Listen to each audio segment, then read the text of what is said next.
A paz do Senhor Jesus, esse é o programa Testemunhos, onde narramos acontecimentos que o Senhor tem operado em nosso meio, que são operações do Espírito Santo, operações maravilhosas que nós percebemos que Deus está conosco, Deus tem nos abençoado. E assim, daquilo que é o propósito do Senhor de operar em nossos corações, é que nós transmitimos isso para edificação nossa. É importante você que participa conosco desse programa, que você também nos traga um testemunho. A hora que você fizer um comentário, assistiu o programa, olha, eu também tenho uma experiência com dom espiritual. Pode narrar, quem sabe esse acontecimento, esse testemunho, nós não vamos reproduzir aqui para que todos possam compartilhar essa bênção. Que nós temos alguns exemplos, nós temos inúmeros casos da bênção, da operação do Espírito Santo, de sinais que se cumpriram e é a operação de Deus. Eu quero deixar um texto para a nossa meditação aqui, está no primeiro livro dos Reis, no capítulo 22, no versículo 27 e 28, que diz assim: E direis, assim diz o rei, metei este homem na casa do cárcere e sustentai-o com pão de angústia e com água de amargura, até que eu venha em paz. E disse Micaías, se tu voltares em paz, o Senhor não tem falado por mim. Disse mais, ouvi todos os povos. Olha só, aquilo que é a transmissão do que o Espírito Santo fala. Estava ali um profeta falando a respeito de uma guerra. 2 reis reunidos, vários profetas falando, não eram profetas do Senhor. Nenhum deles falava pelo Senhor, nenhum deles falava pelo Espírito Santo. Cada um dizia aquilo que poderia agradar ao rei. Até que o rei Josafá, que estava ali, junto com o rei Acabe, o rei de Israel, ele disse que não há aqui algum profeta do Senhor para que possamos consultar. E o profeta disse, tem até um sim, mas olha, não vale a pena porque ele só profetiza coisas ruins. Ora, a profecia é para a nossa edificação, é para livramento, é para a bênção de Deus, é para que nós possamos cada vez mais caminhar na presença do Senhor. É para isso que nós temos os testemunhos, para a nossa edificação. Mas o rei Acabe, ele queria um profeta que falasse aquilo que ele queria fazer. E o rei, quando foi trazido ali esse profeta Micaías, que era profeta do Senhor, ele chegou e disse que ele viu os 2 reis sentados no trono. No início ele até brincou um pouquinho, não, pode ir Acabe, vai para a guerra que você vai ganhar a guerra, você vai ser vitorioso. Aí o Acabe olhou para ele e disse, olha, você está brincando comigo. Fala aquilo que o Senhor disse para você falar. O Senhor, tá bom, você quer ouvir o que o Senhor vai falar? Eu vou falar, eu tenho um recado do Senhor para você. Olha, eu vi todo Israel disperso como ovelhas que não têm pastor. Volte cada um para sua casa porque o pastor morreu. Estava falando a respeito do rei, que naquela batalha o rei morreria. O rei cairia naquela batalha, ele não voltaria para casa. Com aquilo, e o rei disse para... O rei Acabe disse para o rei Josafá, está vendo, Josafá? Ele só profetiza o que é ruim, nunca tem coisa boa. Como é que eu vou para a guerra com o profeta desanimando o povo que vai para a batalha? E ele falou o seguinte, olha, como você profetizou aquilo que não me agrada, então você vai para o cárcere, enquanto eu vou para a guerra, você vai para o cárcere. E você vai comer pão, e diz aqui, olha, vai comer pão de angústia com água de amargura. Eu nem sei que prato é esse, mas não deve ser coisa boa não, porque o rei está virado contra ele. Até que eu volte em paz. Aí o profeta, olha só como o profeta, ele entende o que Deus falou. Não, ele tem a convicção, Deus falou comigo. Olha, se você voltar em paz, Deus não falou por mim. Então, Acabe, a coisa que vai ser definida hoje. Se você voltar em paz, Deus não me usou. Ouvi isso todos, eles dizem, presta atenção, isso que eu estou falando, não estou falando só para o rei não, é para todo mundo aqui ouvir. Ou seja, Deus opera, Deus fala. E o profeta tem a ousadia, pela graça do Senhor, de transmitir a palavra, transmitir aquilo que o Espírito Santo tem a dizer e a palavra se cumprir. E a palavra se cumpriu. O rei não voltou, o rei ficou no campo. O rei perdeu a guerra, foi morto na batalha e a palavra se cumpriu. Quantos dons que se cumprem, que coisa maravilhosa.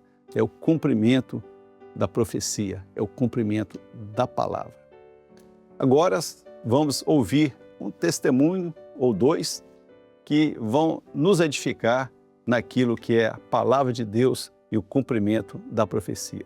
Irmãos, a paz do Senhor, estou aqui para compartilhar com os irmãos um testemunho acerca dos dons espirituais e da manifestação dos anjos no nosso meio.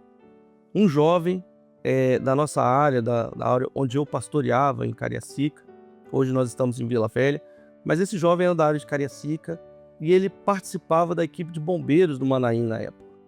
Nessa época, os bombeiros eles faziam uma ronda em todo o Manaim, que eles, durante a noite, passavam em alguns locais para certificar da segurança. E durante essa ronda, pela madrugada, era mais ou menos 2, 3 horas da manhã, durante essa ronda, um anjo do céu se colocou no meio daqueles jovens. E esse anjo abordou os jovens e falou com eles: olha e escuta a mata ao seu redor.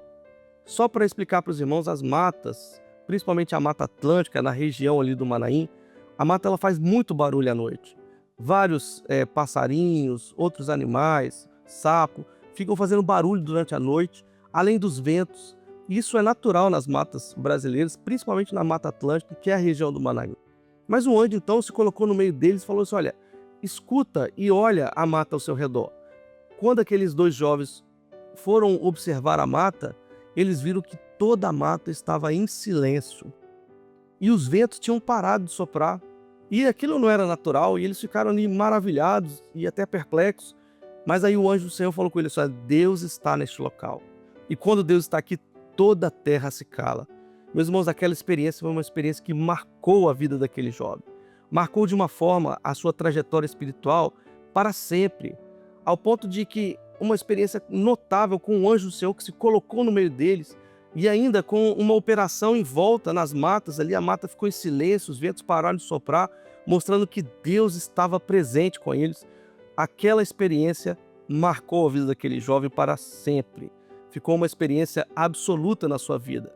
Se alguém amanhã ou depois abordar esse jovem, e hoje ele já está casado, né? Se alguém amanhã ou depois abordar esse varão e falar assim: olha, não existe essa experiência com dons, com anjos, aquele varão, aquele jovem, ele vai poder testemunhar para dizer assim: não, existe sim, porque eu tive uma experiência, e ao ter essa experiência ficou marcado para sempre na sua vida. Por isso é importante nós termos as experiências com Deus, com os dons espirituais, que são experiências que nos marcam em toda a nossa trajetória na presença do Senhor. Quero trazer aqui um outro testemunho para os irmãos acerca dos dons espirituais. E esse testemunho é de um pastor, né? E esse pastor ele teve uma experiência com o Senhor, juntamente ali com uma das suas ovelhas. Ao ir de casa para a igreja, esse pastor ele passava por uma trajetória e ali passava em frente a um bar. E ao passar em frente àquele bar com seu carro, ele avistou um dos obreiros da igreja dançando ali no bar. E ele olhou para a esposa e disse: "Senhor, fulano, olha aquela pessoa ali, aquele irmão dançando, misericórdia." E aí ele achou que aquele varão tinha se desviado da presença do Senhor. E foi para a igreja. Durante o culto, né, principalmente ali durante a mensagem, aquele varão que ele havia visto chegou na igreja de gravata. E ele pensou, o pastor pensou: olha, vou precisar conversar com esse varão. Agora há pouco eu via ele no bar dançando e ele agora está na igreja, para que ele se defina, né? E ao término do culto, o pastor desceu do púlpito e foi caminhando em direção àquele varão. No meio do caminho, o Senhor deu uma revelação ao pastor. O Senhor falou assim: olha, antes de conversar com ele, pergunte sobre o irmão gêmeo dele. Aquele varão estava ali e o Senhor deu uma revelação: olha, pergunte sobre o irmão gêmeo dele. Ninguém na igreja sabia que ele tinha um irmão gêmeo. E ele chegou, o pastor chegou e falou assim: ei, fulano, tudo bem? Tudo bem. Você tem um irmão gêmeo? Aí ele: tenho sim. Pois é, meu irmão, agora há pouco vindo para a igreja eu vi ele dançando no bar e achei que era você. Aí ele falou: não, pastor, misericórdia, não sou eu não, eu estou aqui na presença do Senhor. E ele falou assim: eu tenho um irmão gêmeo, ele está passando alguns dias na minha casa, eu vou chamar amanhã para ele vir na igreja. Isso era um domingo à noite. Na segunda-feira ele foi e levou o irmão, justamente para levar para o pastor ver que ele tinha um irmão gêmeo. Meus irmãos, naquele culto de segunda-feira à noite, o irmão dele também se definiu na presença do Senhor. E hoje estão os dois servindo ao Senhor. Tudo isso aconteceu por causa de um dom espiritual que o Senhor deu ao pastor durante a sua caminhada do púlpito até chegar no irmão. um dom espiritual que revelou uma coisa que ninguém sabia. Olha, pergunte sobre o irmão gêmeo dele. E ali, naquela conversa, aquele varão pôde trazer o seu irmão para a igreja e o seu irmão teve uma experiência com esse Deus maravilhoso. A importância de nós termos os dons espirituais. Os dons espirituais direcionam a nossa vida. Os dons espirituais dão direção, graça, nos revela aquilo que estava oculto ao nosso conhecimento para operar salvação no meio da igreja. O dom espiritual é muito importante para nós. A todos a paz do Senhor. Louvado seja o nome do Senhor. Essa é a experiência aí. O Senhor fala, o Senhor mostra, é a operação dos anjos e serve de testemunho e edificação. E assim nós encerramos esse programa e aguardamos, nos seus comentários ali, envie um testemunho seu, aquele que marcou a sua vida e que serve para edificação nossa. A paz do Senhor Jesus.